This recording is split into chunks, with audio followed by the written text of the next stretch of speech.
Hello guys. तो कैसे हैं आप लोग। मैं हरदीप सिंह फ्रॉम गति ग्रुप ऑफ क्लासेस आप सभी का स्वागत करता हूं। अगर आपने अभी तक हमारा चैनल सब्सक्राइब नहीं किया तो चैनल को सब्सक्राइब करें ताकि हर वीडियो आपके पास टाइम पर पहुंचती रहे। तो चलिए चैप्टर शुरू करते हैं। हाँ तो गाइज हमारे जो आज के टॉपिक हैं वो टॉपिक हमारे rise of nationalism in Europe में से हम जो हमारे 3 टॉपिक रहते हैं, ये हमारी तीसरी वीडियो और फाइनल वीडियो है जिसमें आज हम इस टॉपिक को इस चैप्टर को बिल्कुल खत्म कर देंगे। सबसे पहले हम इसमें टॉपिक में करेंगे the making of Germany and Italy. इसके अलावा हम इस वीडियो में पढ़ेंगे विजुअलाइजिंग द नेशन। इसके अलावा हम तीसरा टॉपिक जो पढ़ेंगे वो होगा नेशनलिज्म एंड इम्पेरियलिज्म। ये जो 3 टॉपिक है हम इस वीडियो में कवर करते हैं। तो शुरू करते हैं। सबसे पहला topic the making of Germany and Italy. और सबसे पहले बेटा जर्मनी के बारे में हम लोग बात करेंगे कि कैसे उनको आजादी मिली या उन्होंने अपने जर्मनी को अपने देश को कैसे यूनिफाई किया। तो सबसे पहले हम लोग जो है वो बात करते हैं कि इसको प्रोसेस को किया किसने। एक chief minister Otto von Bismarck जो कि प्रशिया का चीफ मिनिस्टर है, उसने इस सारे प्रोसेस को ड्रॉ किया कि कैसे किया जाएगा या कैसे नहीं किया जाएगा। तो इसमें उसने आर्मी की हेल्प ली और ब्यूरोक्रेसी मींस जितने भी मिनिस्टर्स थे उनकी भी उसने हेल्प ली। दूसरी बात, उसने 7 साल में 3 वॉर्स की, 3 लड़ाइयां लड़ी। किस किस के साथ? ऑस्ट्रिया के साथ, डेनमार्क के साथ, फ्रांस के साथ। 3 वॉर जो है वो प्रशिया अलग अलग देशों के साथ करता है इन 7 ईयर्स। और जिसमें हर एक में प्रशिया जो है वो जीत जाता है। और 1871 में फाइनल क्या किया जाता है, जो प्रशिया का किंग है केसर विलियम वन, उसको जर्मनी का पूरे के पूरे जर्मनी का एम्परर जो है वो घोषित कर दिया जाता है। अभी ये किया कहां पे जाता है? In the hall of mirrors in the palace of Versailles. ठीक है ना, वहां पे सभी लोग इकट्ठा होते हैं। अभी बेटा उसमें कौन कौन आते हैं, ये चीज की गई 18 जनवरी 1871 को। उसमें बहुत सारे लोग जैसे कि princess of German state, representative of army, important Prussian ministers and chief minister auto von Bismarck भी उसमें शामिल हुए, जिन्होंने मिलके वहां पे जर्मन को एक यूनिफाई जो है एक कंट्री बना दिया। ये लोग सभी के सभी लोग एक ठंडे हॉल में, अनहीटेड मींस जहां पे ठंड ज्यादा थी, हॉल ऑफ मिरर्स में इकट्ठे हुए, जो कि पैलेस ऑफ वर्सलिस में मिलता है। ये जो हम दिखा दे रहे हैं यहाँ पे, इसको हम बोलते हैं हॉल ऑफ मिरर्स, जहां पे वो सभी लोग इकट्ठे हुए थे। अभी बेटा हम जर्मनी के बारे में और बातें करेंगे। वो है, देखो कहता कि नेशन बिल्डिंग प्रोसेस जो था ये एक तरह से प्रशियन, क्योंकि वो एक डोमिनेंस उन्होंने अपनी दिखाई। अभी उन्होंने क्या किया, इसमें बहुत अच्छी चीजें दिखाई। उन्होंने एक अपनी पावर यहाँ पे शो की। तो ऑब्वियस सी बात है उन्होंने वहां पे कुछ चेंजेस भी किए। करेंसी को मॉडर्नाइज किया, मतलब कि चेंज कर दिया। बैंकिंग को मॉडर्नाइज किया गया, लीगल सिस्टम को चेंज किया गया, जुडिशियल सिस्टम को चेंज किया गया। तो जर्मनी में बहुत सारे एडमिनिस्ट्रेशन में चेंजेस किए गए ताकि लोगों को जो उनकी परेशानियां हैं उनको दूर किया जा सके। और सभी जगह पे पूरे के पूरे जर्मनी में एक ही तरह का काम जो है वो चल सके। इसके अलावा जो प्रशियन मेजर्स एंड प्रैक्टिसेस थी वो हमेशा बाकी के जो रेस्ट ऑफ द यूरोप है उन सभी के लिए क्या बना, और जर्मनी है, जर्मनी के लिए क्या बना, एक मॉडल बना कि जो प्रशिया कर रहा है वही पूरे के पूरे जर्मनी में भी प्रैक्टिसेस चलाई गई। इसके अलावा हम देखेंगे कि मिडिल क्लास जर्मन्स, जिन्होंने 1848 में एक बार ट्राई किया था कि डिफरेंट डिफरेंट जो रीजन है उनको इकट्ठा किया जाए, यूनाइट किया जाए। इवन के जर्मन कन्फेडरेशन भी बनाई गई। ठीक है ना, इस चीज को हम ध्यान रखेंगे। जो उन्होंने एक इलेक्टेड पार्लियामेंट भी बनाई। इसके अलावा बेटा यहाँ पे एक लिबरल इनिशिएटिव शुरू किया गया कि किसी ना किसी तरीके से हम जो है नेशन को यूनिफाई करेंगे। लेकिन उस वक्त 1848 में क्या किया गया, मिलिट्री ने, मोनार्च ने, वो लैंड ओनर्स जो अमीर लोग थे वहां पे, जॉन्कर्स भी कहते थे उसको, है ना, उन सभी ने मिलके इस जो मूवमेंट चल रही थी, ये जो उनको ट्राई चल रहा था कि हम यूनाइट करेंगे, तो उस मूवमेंट को दबा दिया गया, उस रेवोल्यूशन को दबा दिया गया। लेकिन हमने देखा कि 1871 में फाइनली जो जर्मनी है वो यूनिफाई हो जाता है। इसके अलावा बेटा हमारे पास यूनिफिकेशन ऑफ इटली भी है। अभी हम क्या देखेंगे कि इटली में सबसे पहले इटली जो था एक multinational Habsburg empire as well as और बहुत सारी सेवरल डायनेस्टिक स्टेट्स में डिवाइड हुआ पड़ा था। पूरे का पूरा जो इटली था वो 7 पार्ट्स में डिवाइड था, ठीक है ना। और ये देखिए बिल्कुल ये 7 पार्ट्स में डिवाइड था। और सर्डिनिया पिडमोंट जो था वो एक्चुअल एरिया था जो कि सिर्फ और सिर्फ इटालियन प्रिंस जो था वहां पे रूल करता था। इसके अलावा बाकी के सभी एरियाज पे किसी बाहर की पावर्स, जो फॉरेन पावर्स थी, वो रूल करती थी। जैसे कि नॉर्थ में ऑस्ट्रियन हैब्सबर्ग एम्पायर, सेंटर में पोप रूल करता था। बेटा आजकल जो पोप का रूल है वो कहाँ पे है, वेटिकन सिटी में है। He is the spiritual head of Christians, ठीक है ना। इसके अलावा बेटे सदर्न रीजन में जो डोमिनेशन थी वो बॉर्बन किंग्स ऑफ स्पेन की थी। इसके अलावा इवन द इटालियन लैंग्वेज जो थी वो एक्चुअल में एक कॉमन फॉर्म में नहीं थी। लोग वहां पे अलग अलग जो लोकल वेरिएशन, रीजनल वेरिएशंस की जो लैंग्वेज थी वो वहां पे यूज करते थे। एक बार हम यहाँ पे मैप की तरफ देखते हैं। ये हमारा इटली का मैप है, ठीक है ना, जो कि उन्होंने इस तरीके से डिवाइड किया हुआ था, ठीक है ना। तो बेटा यहाँ पे हम इटली के बारे में और पढ़ेंगे। अब कौन है जो इटली को यूनिफाई करने में हेल्प करता है। सबसे पहले बेटे 1830 में आपको याद होगा, आपने गिसिप्पी मैज़ीनी के बारे में पढ़ा था, जिसने ये काम करना चाहा था लेकिन उसको सप्रेस कर दिया गया, उसको दबा दिया गया। तो अभी सारी की सारी रिस्पॉन्सिबिलिटी किस पे आती है, जो एक्चुअल प्रिंस है सर्डिनिया पिडमोंट का, विक्टर एमेन्यूल सेकंड, तो उस पे सारी की सारी जिम्मेवारी आ जाती है। अभी किंग तो आप तो खुद तो नहीं करेगा, तो ऑब्वियस सी बात है उसका भी एक चीफ मिनिस्टर था जिसका नाम था केवर, ठीक है ना तो वो रेवोल्यूशनरी था ना ही वो डेमोक्रेट था, ठीक है। लेकिन उसने अलग अलग तरीके से ये काम किया। उसने फ्रांस के साथ अलायंस किया, एली किया कि वो अलग अलग देशों को हराना चाहता है। सबसे पहले उसने ऑस्ट्रियन फोर्सेस जो थी उनको हरा दिया। उसके बाद 1860 में उसने गैसिपी गैरीबाल्डी की लीडरशिप में जो ट्रूप्स हैं वो भेजी।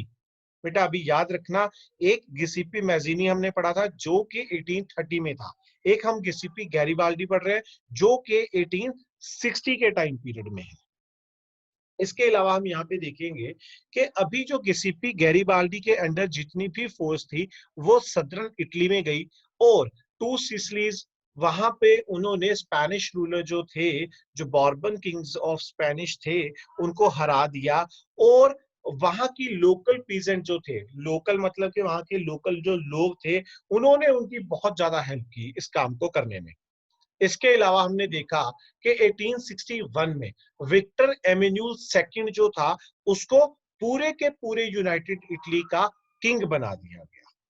इसके अलावा हम देखेंगे कि रेट्स ऑफ इलिटरेसी उस टाइम पे बहुत ज्यादा था, बहुत ज्यादा लोग जो थे अनपढ़ थे। इवन के they were not aware about the Victor Emmanuel's wife, कि उसकी वाइफ का नाम क्या है, ला ताइला है ना, क्या है, उसको नहीं पता था, ठीक है ना। तो बेटे अभी यहाँ पे हम देखेंगे कि हर जगह पे इन लोगों को, इटली के लोगों को बहुत ज्यादा जो थी वो हेल्प मिली। किसके द्वारा, कॉमन लोगों के द्वारा। ऑब्वियस सी बात है ना, हम अपने राजा को ही जिताएंगे, ऑब्वियस सी बात है किसी और को तो नहीं जिताएंगे, ठीक है ना। तो ये चीज याद रखनी है। आगे हमारे पास टॉपिक है बेटा ब्रिटेन।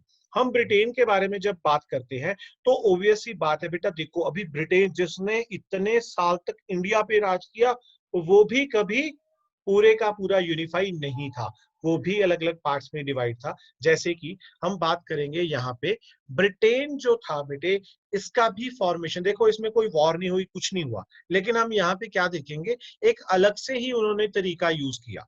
ठीक है ना। तो यहाँ पे हमने देखा कि वहां पे अलग अलग एथनिक ग्रुप, जो इंग्लिश भी बोलते हैं, वेलिश बोलते हैं, स्कॉटिश, आयरिश, है ना, उनके अपने अपने ट्रेडिशन है, अपना अपना कल्चर है, अपना अपना पॉलिटिकल ट्रेडिशन है, तो हर एक डिफरेंट है। लेकिन यहाँ पे 1688 में इंग्लैंड जो है at its centre came to be forced, ठीक है ना। इवन के 1707 में बेटा क्या हुआ, एक एक्ट हुआ, उस एक्ट का नाम था एक्ट ऑफ यूनियन। ये किस किस के बीच में हुआ, इंग्लैंड और स्कॉटलैंड दोनों के बीच में, जिसके साथ क्या हुआ, United kingdom of great Britain जो है वो बन चुका था। क्यों, अभी इसके साथ ऐसा क्या हुआ, इस एक्ट के द्वारा ऐसा हुआ क्या बेटा, सबसे पहले क्या हुआ, इंग्लैंड ने अपना इन्फ्लुएंस जो है वो स्कॉटलैंड पे डालना शुरू कर दिया। इवन के पार्लियामेंट जो है वहां पे भी डोमिनेंस किसकी हुई, इंग्लैंड की, इंग्लिश लोगों की ज्यादा डोमिनेंस होनी शुरू हो गई। इवन के ब्रिटिश पार्लियामेंट जो थी वो ज्यादा मेंबर्स इंग्लिश ही थे उसमें। स्कॉटलैंड के कल्चर को, पॉलिटिकल इंस्टीट्यूशंस को धीरे धीरे दबाना शुरू कर दिया गया, इंग्लिश को प्रायोरिटी दी जाने लगी। तो इवन के कैथोलिक क्लैंस जो के एक्चुअल रहने वाले थे कहाँ के, स्कॉटिश हाईलैंड के, है ना, उनको बहुत ज्यादा रिप्रेशन, मतलब कि बहुत ज्यादा प्रॉब्लम्स का सामना करना पड़ा जब भी उन्होंने अपनी इंडिपेंडेंस लेने की कोशिश की। लेकिन यहाँ पे बेटे क्या हुआ, उनको उनकी गैलिक लैंग्वेज बोलने से भी मना कर दिया, उनकी जो नेशनल ड्रेस थी वो भी डालने के लिए मना कर दिया। तो बहुत सारे लोगों को इवन के घर से भी निकाल दिया गया। तो हम ये बात को बिल्कुल ध्यान में रखेंगे। इसके अलावा बेटा एक और एक्ट हुआ, एक्ट विद आयरलैंड। इसके साथ क्या हुआ बेटे, आयरलैंड जो कंट्री था वो दो पार्ट्स में डिवाइड था, कैथोलिक्स एंड प्रोटेस्टेंट्स, ये दोनों के दोनों बेटे जो क्रिश्चियंस होते हैं उनके सेक्ट हम बोल सकते हैं, कैथोलिक्स एंड प्रोटेस्टेंट्स। अभी ब्रिटेन ने क्या किया, ब्रिटेन ने प्रोटेस्टेंट्स का हेल्प आउट किया अगेंस्ट कैथोलिक्स, ठीक है ना। अभी ऑब्वियस सी बात है, अगर कोई दोस्त है वो हेल्प आउट कर रहा है तो ऑब्वियस सी बात है वो कुछ ना कुछ तो मांगेगा ही ना, ठीक है ना। तो अभी यहाँ पे हम देखेंगे कि Catholics revolt against British dominance जो था उसको सप्रेस कर दिया गया, ठीक है ना। और साथ में 1798 में एक रिवोल्ट चलाया गया बाय वॉल्फटोन एंड उसके साथ जितने भी आयरिशमैन थे, उसके जो फ्रेंड्स थे जितने भी थे और रेवोल्यूशनरीज थे, उन सभी ने मिलकर रेवोल्यूशन किया, लेकिन उसको कोई फायदा नहीं मिला। तो 1801 में आयरलैंड को फोर्सिबली धक्के से यूनाइटेड किंगडम ने अपने राज्य में मिला लिया और वहां पे भी उसने इंग्लिश कल्चर जो है उसकी डोमिनेंस दिखानी शुरू कर दी। अभी यहाँ पे हम बेटा देखेंगे कुछ सिंबल्स जो ब्रिटेन के थे, British flag, union jack, national anthem God save our noble king, जैसे कि हमारा जो नेशनल एंथम है वो कौन सा है बेटा, जन गण मन, है ना। तो यहाँ पे इनका नेशनल एंथम था God save our noble king. Even के इंग्लिश लैंग्वेज जो है उसको प्रमोट किया गया हर जगह पे, ठीक है ना। तो बाकी के जितने भी नेशंस थे वो सारे के सारे अभी क्या हुआ, इंग्लिश के सबऑर्डिनेट बन गए, उनके अंडर काम करने वाले बन गए। इसके अलावा बेटे हमारे पास एक टॉपिक है विजुअलाइजिंग द नेशन। यहाँ पे हम पढ़ेंगे कि किसी भी नेशन को कैसे रिप्रेजेंट किया जाता है। अभी बेटा, अभी याद रखना ये एक वर्ड है अलग्री। अलग्री क्या होता है, अलग्री होता है कि किसी भी चीज को रिप्रेजेंट करना through a thing, through a women, through a man, उसको हम अलग्री बोलते हैं। जैसे कि व्हेन एन एब्स्ट्रैक्ट आइडिया, है ना, किसी भी चीज को हमें एक्सप्रेस करना है किसी पर्सन या थिंग के जो द्वारा। An allegorical story has two meanings, one literal and one symbolic. बेटा हम यहाँ पे देखेंगे कि अलग अलग लोगों की अलग अलग अलग्री, लोगों की नहीं, अलग अलग, जैसे कि अंपायर की या अलग अलग देश की, जैसे कि जर्मन, जर्मीनिया, वहां की जो, अभी हम इसको ऐसे भी बोल सकते हैं कि जैसे कि उनकी माता, है ना, ये भी बोल सकते हैं, जैसे कि हमारे भारत की भारत माता, उसी तरीके से जर्मन की जर्मीनिया, फ्रांस की मैरियन, इंडिया की भारत माता। इसके अलावा ये सारे क्या है, ये सिंबल्स हैं बेटे जो एक कंट्री को रिप्रेजेंट कर रहे हैं। एक लॉ भी होता है बेटे, लॉ को हम स्टैचू ऑफ जस्टिस जो है, जिसने अपनी आंख पे पट्टी बांधी हुई होती है ना, उसको हम बोलते हैं स्टैचू ऑफ जस्टिस, ठीक है ना, उसको भी रिप्रेजेंट किया जाता है, ठीक है। इसके अलावा हम यहाँ पे मैरियन के बारे में पढ़ेंगे, जो कि पहले फ्रांस की एलग्री है, ठीक है ना। सबसे पहले उसके करेक्टरिस्टिक्स देखते हैं, क्या क्या करेक्टरिस्टिक्स है। यहाँ पे आपको उसकी पिक्चर भी दिखाई दे रही है, जो कि एक स्टैम्प के रूप में है, ठीक है ना। यहाँ पे हमने देखा रेड कैप, ट्राई कलर, कोकेड। कोकेड क्या होता है? हैट पहनी हुई है जिसपे कोई ना कोई फ्लावर लगा हुआ है, ठीक है ना। हम उसको बिल्कुल ध्यान से देखेंगे, यहाँ पे जो हमें फ्लावर दिखाई दे रहा है मीन्स दिस इज कोकेड, ठीक है ना। इवन के ट्राई कलर जो उनके फ्लैग के कलर थे वो भी शो किए गए हैं इसमें, ठीक है ना। इसके अलावा बेटा रेड कलर की कैप, जो उन्होंने अपने टाइम पे जब रेवोल्यूशन था उस वक्त उसको शो भी किया था, ठीक है ना। तो इसके अलावा बच्चा हम देखेंगे स्टैचू ऑफ मैरियन थे, वो पब्लिक स्क्वायर में जितने भी चौक थे, जितने भी मतलब के मेन अपनी सड़कें लगा लो, है ना, या मेन स्क्वायर लगा लो, ठीक है ना, वहां पे जो है वहां पे खड़े किए गए। क्यों? ताकि लोगों को उनकी आइडेंटिटी के बारे में पता लगे, लोग उसको अपने आप के साथ रिलेट कर सके, लोग उसके लिए अपनी नेशनलिज्म की फीलिंग्स दिखा सके। इसके अलावा मैरियन जो इमेजेस थी वो कॉइन्स पे, स्टैम्प्स पे भी दिखानी शुरू की गई, उस पे भी लगानी शुरू की गई, जैसे कि ये हम वहां पे स्टैम्प देख भी रहे हैं। इसके अलावा बेटा हम बात करेंगे जर्मीनिया के बारे में। जर्मीनिया जो है वो ऑब्वियस सी बात है, जर्मन की अलग है, मीन्स जर्मन की माता है, ठीक है ना, उसके बारे में भी बात करेंगे। तो जर्मीनिया के कुछ सिंबल्स हैं, ब्रोकन चेन्स, टूटी हुई चेन्स, मतलब के जर्मन फ्री हो चुका है। दूसरा, ब्रेस्ट एप्पल विद ईगल, ये मैं सारी की सारी चीजें आपको बाद में दिखाऊंगा अभी पिक्चर में। Breast apple with eagle, symbol of German empire strength, उनकी स्ट्रेंथ का सिंबल।